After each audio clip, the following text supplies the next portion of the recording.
Toutes les plastiques sont dans le même cours de gym, comme d'hab. C'est qui les plastiques? Ce sont nos Altesses royales. Si la Gazette du lycée était un magazine People, elle serait tout le temps en couverture.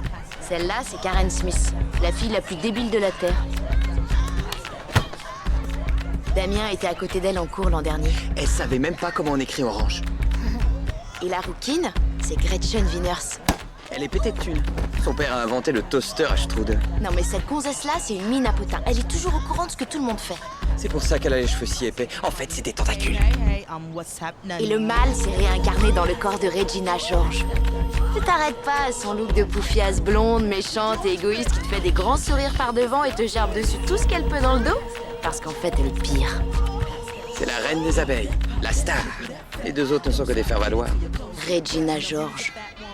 Je trouve même pas de mots pour t'expliquer à quel point elle est monstrueuse. La perfection absolue s'appelle Regina. Elle a un super cabriolet et un sac qui vaut une fortune. Ses cheveux sont assurés 10 000 $ à ce qu'on raconte. Il paraît qu'elle a tourné dans des publicités chez les Japonais. Son film préféré, c'est American Boys. Il y a 1 an, elle a pris l'avion avec Matt Damon. Et il lui a dit qu'elle était hyper jolie. Une fois, elle m'a frappée devant toute la classe.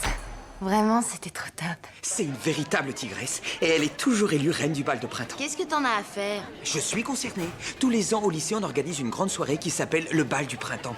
Et le couple le plus glamour qui est élu roi et reine de la soirée devient président du conseil d'activités culturelles. Et vu que moi, j'en suis l'un des membres les plus actifs, je n'ai pas honte de le crier sur tous les toits. Ça me concerne. Toi, tu fais très fort. Non seulement t'es gay, mais en plus t'es une pouffe. Tiens, ici tu te repères avec cette carte. Règle numéro 1, pour la cafétéria, le choix de la place est essentiel. C'est là-bas que tu te fais ta réputation.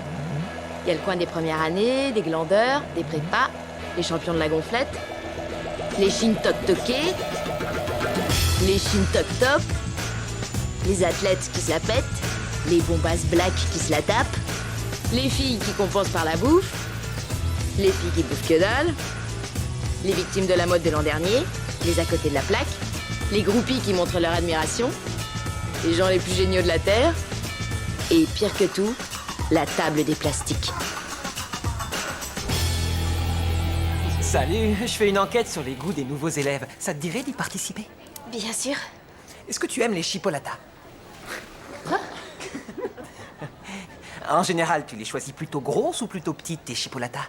Plutôt quoi? Laisse tomber, il se croit drôle. Jason, pourquoi t'es toujours aussi vulgaire? Tu permets, je fais le comité d'accueil. T'avais promis de me rappeler hier soir. Jason? Tu ne viens pas à ma soirée avec Gretchen pour aller 3 jours plus tard brancher une fille qui n'a sûrement pas envie qu'on la prenne pour une dinde et qui est saoulée rien qu'en te voyant. Est-ce qu'il te fait craquer physiquement? Non, pas du tout. Parfait, donc c'est réglé. En langage de fille, on appelle ça un vent. Fais gaffe, tu vas t'enrhumer.